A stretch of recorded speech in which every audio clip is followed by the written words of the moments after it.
ಎಷ್ಟವ ರಗಸದ ಚೀಲ? 10. ಗಾತ್ರ ಚೀಲ ಎಷ್ಟವ? 2. ಅವು ಎರಡವ ಏನೇನವ? ಚಿಕ್ಕ ಗಾತ್ರ. ಬೌದ್ಧಿಕ ಚೀಲ ಎಷ್ಟವ? 6. ಎಣ್ಸ್ಬರಿ ಎಷ್ಟವ? 6.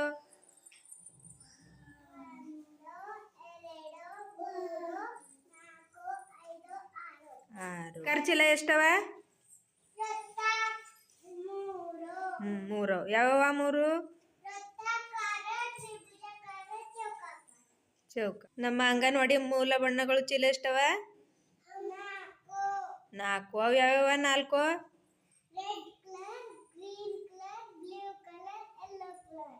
ಗುಡ್. ಕನ್ನಡದಲ್ಲಿ ಹೇಳಿ. ಕೆಂಪು ಬಣ್ಣ, ಹಸಿರು ಬಣ್ಣ, ನೀಲಿ ಬಣ್ಣ, ಹಳದಿ ಬಣ್ಣ. ಶ್ರೇಷ್ಠ ಒಂದು ಜೋರಾಗಿ ಎಲ್ಲರೂ ಚಪ್ಪಾಳೆ ತಟ್ರಿ.